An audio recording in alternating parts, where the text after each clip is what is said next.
Bonjour à tous, aujourd'hui on continue notre tour des cépages du WSET2 avec un rouge mythique d'Italie, le Nebbiolo. C'est le cépage derrière certains des vins les plus prestigieux d'Italie comme le Barolo ou le Barbaresco.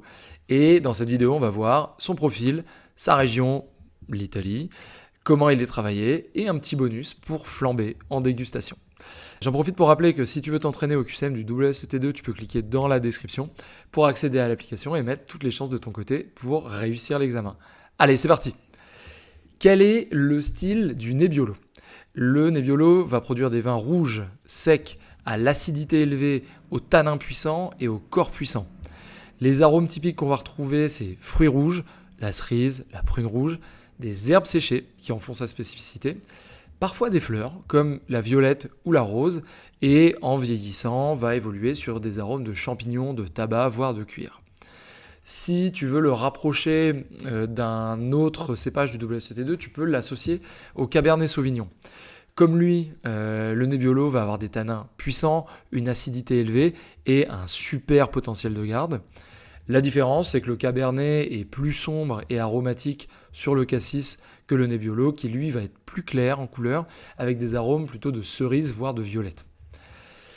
Où va-t-on trouver le Nebbiolo ? En fait, le Nebbiolo, c'est vraiment associé au Piémont, dans le nord-ouest de l'Italie. Il y a deux appellations clés à retenir pour le WSET2.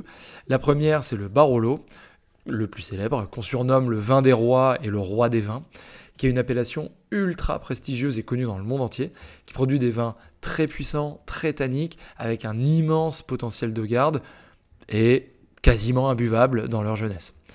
L'autre région, c'est Barbaresco, qui est plus petite, qui produit aussi des vins puissants et au grand potentiel de garde. On dit souvent que c'est le petit frère ou la petite sœur de Barolo.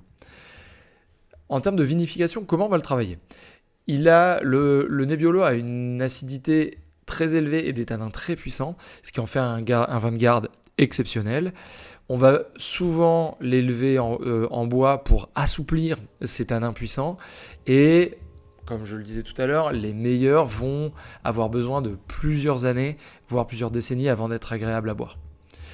Un petit bonus sur le Nebbiolo qui n'est pas dans le manuel, c'est que le Nebbiolo vient du mot nebbia en italien, qui veut dire brouillard.